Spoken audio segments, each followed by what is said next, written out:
From the very beginning of our relationship, something never quite fit. Every time I mentioned family, he changed. It didn't matter if I talked about meeting his parents or introducing him to mine. The reaction was always the same. A quick smile, a rehearsed excuse, a vague line about not being the right time. At first I accepted it. I told myself everyone has their own pace, their own problems, their own silences. But as the months passed, it started to weigh on me. It felt like I existed only in a sealed-off corner of his life, far from anyone who could confirm who he really was. When Christmas came closer, that feeling became impossible to ignore. I watched couples planning dinners, family visits, simple traditions, and realized we never came close to any of that. When I suggested spending at least Christmas Eve together, he stacked excuse after excuse. Work, exhaustion, commitments that were never clear. Something inside me snapped. I said I didn't want gifts or promises, just one simple gesture. When he still hesitated, I mentioned breaking up. The silence on the other end of the conversation lasted far too long. Then he agreed. He said he would come over for dinner the next day. His voice was calm, but there was something strange in it. Rigid, like the decision had been forced out of him on the day of the dinner. From the moment he walked into my apartment, I knew I had made a mistake. He was different. Too quiet. His movements were slow, restrained. His gaze lingered on me longer than normal, as if he were assessing me. I set the table, lit the candles, put on soft Christmas music to create a comfortable atmosphere, but nothing felt comfortable. During dinner, he barely spoke. At one point, he picked up the knife from the table and began turning it between his fingers, not cutting anything, just watching the blade catch the candlelight. His eyes moved from the knife to me and from me back to the knife, as if it were all part of a thought I couldn't access. I tried to break the tension, saying he seemed strange. He slowly lifted his eyes, smiled quickly, and said I always talked too much when I was nervous. The knife stayed there, heavy and still on the table. I asked if everything was okay. He let out a low laugh and asked if I was scared. That question went straight through me. I said I needed to use the bathroom and stood up slowly, feeling his eyes follow me down the hallway. Inside the bathroom, I leaned over the sink, breathing fast, trying to understand why my body was on high alert. That was the first time I admitted, clearly, that I didn't feel safe. When I returned to the living room, irritation replaced the fear. I told him to put the knife down, said I didn't like that kind of joke, that things were getting weird. My voice came out firm, even with my heart racing. I said that if he didn't want to be there, if he had come just to make me uncomfortable, then he should leave. He reacted in a passive-aggressive way, saying I was overreacting, that I always created problems where there were none, while slowly pushing the knife away as if doing me a favor. That was the final straw. With my hand shaking, I grabbed my phone, opened the apartment door, and said that if he didn't leave, I would call the police. The hallway was silent. I was crying, but I stayed there, standing my ground, phone in hand, door wide open. That's when he stepped closer. Not fast, not aggressive. He moved too close, pressing his body against mine, pinning me against the door, as if testing how far he could go. His face was inches from mine, so close I could feel his warm breath mixed with the smell of wine. He smiled again, low and quiet, and whispered something that froze my blood, saying I didn't need to call anyone because no one would get there in time. My entire body locked up.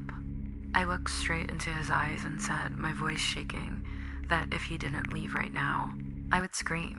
He stared at me for a few seconds, measuring me. Then he stepped back slowly, as if losing interest.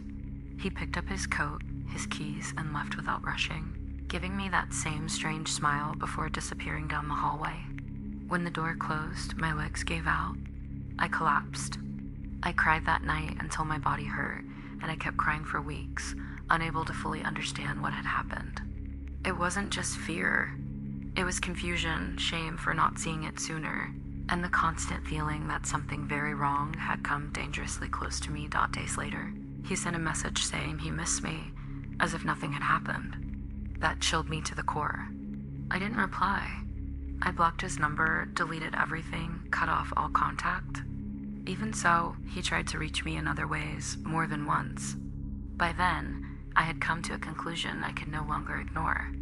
He probably had another woman, maybe even an entire family, which explained the excuses, the missing days, the refusal to let worlds collide.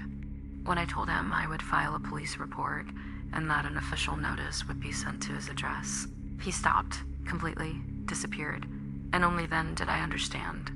That Christmas Eve, I didn't lose a relationship. I escaped something that could have ended far worse.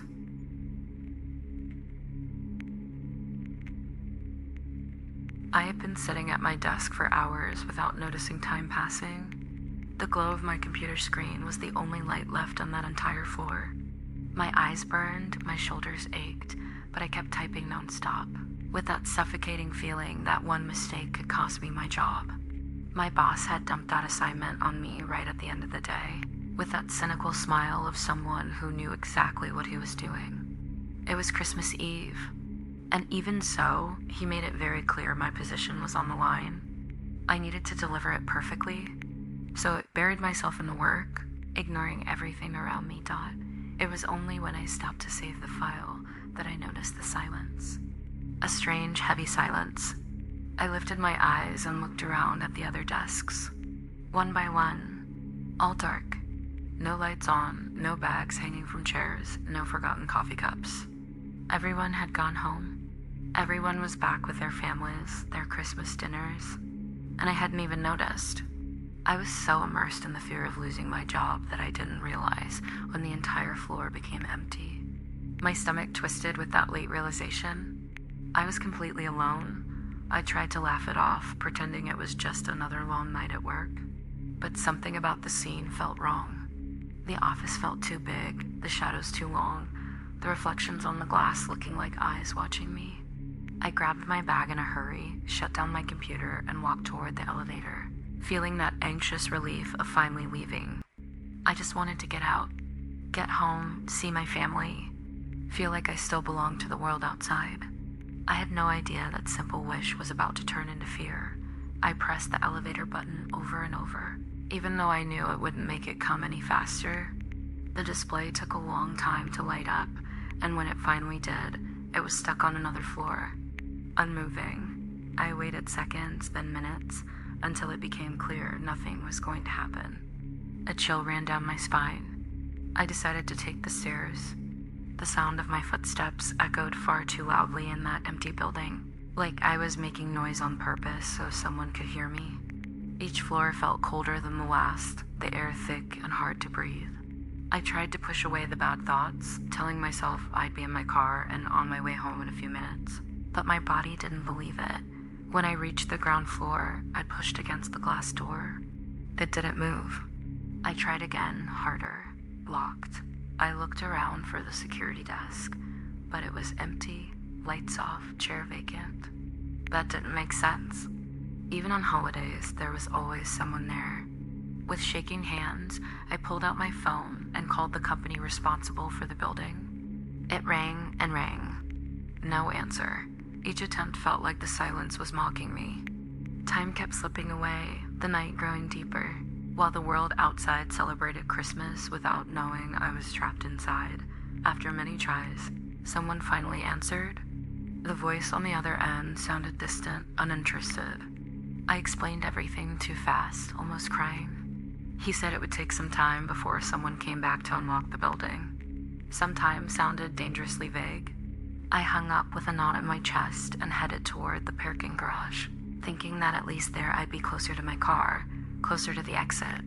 The moment I stepped inside, something changed. The air felt different, heavy, like the place didn't want me there. I walked quickly toward my car, trying to ignore the echo of my own footsteps, when I heard another sound mixing with mine. A light dragging noise, too deliberate to be a coincidence. I stopped. The sound stopped with me. I kept walking, my heart pounding, and then I heard it again. Footsteps behind me measured, matching my pace. The air felt thicker, and between each step I noticed something worse. Breathing, slow, deep, far too close. I didn't turn around. Every instinct screamed not to look. I clenched my car keys so tightly the metal dug into my palm and picked up my pace. When I reached the car, My hands were shaking so badly I almost dropped my bag. I yanked the door open, jumped inside, and slammed it shut, locking everything instantly, like that sound alone could protect me. I took a deep breath, trying to calm myself, feeling a fragile sense of safety inside the car. That's when something appeared on the driver's side window. A man. I couldn't see his face. He was too tall. He didn't bend down. He simply appeared there, reflected against the dark glass. My body froze. He lifted his hand and tapped lightly on the window. Slow, rhythmic, like someone politely asking me to roll it down. My mind shut down. I couldn't blink. I couldn't breathe properly. All I could think was that one wrong move would end everything. He stepped slightly to the side of the car, as if testing the other doors. That's when instinct took over. I turned the key, started the car, and hit the gas without thinking. The garage was tight, the turns narrow. I nearly hit a pillar, felt the car scrape slightly, but I kept going. My heart felt like it was about to burst. I drove without knowing where I was going, circling the levels, seeing closed gates, blocked exits, everything locked. I called the building's security number again. It rang and rang. No answer. I didn't want to stop. As long as the car was moving, I felt like I still had a chance. After minutes that felt like hours, I didn't see the man anywhere. No shadow, no movement. I stopped the car in the middle of the garage, breathing hard, scanning every mirror in panic. That's when I decided to call the police. The signal was awful. The call kept dropping, the voice breaking up. The deeper I was in the garage, the worse it got. That's why the call to security had been so difficult earlier. When I finally got a connection, I explained everything in a rush, almost begging. On the other end, the voice sounded far too calm. They told me to try to stay calm, that it might have been someone lost, and that I should call the building security again. The patrol car arrived a little later, its lights reflecting off the concrete walls. The officers explained they couldn't break the lock and contacted the security company, pressuring them to send someone back as quickly as possible. We waited together, time dragging on, until the guard finally arrived and opened the gate. Only then did they do a full search, walking through every level, shining their lights into every dark corner. They found no man, no shadow, no sign that anyone else had been there with me. When I got home, I broke down crying as I told my family everything. They held me, tried to calm me down, were angry at my boss and the company for leaving me in that situation on Christmas Eve. They said I was exhausted, that maybe it had just been an employee trying to talk to me, that fear had exaggerated everything. I agreed because it was easier to believe that, even though deep down that fear didn't feel like imagination at all.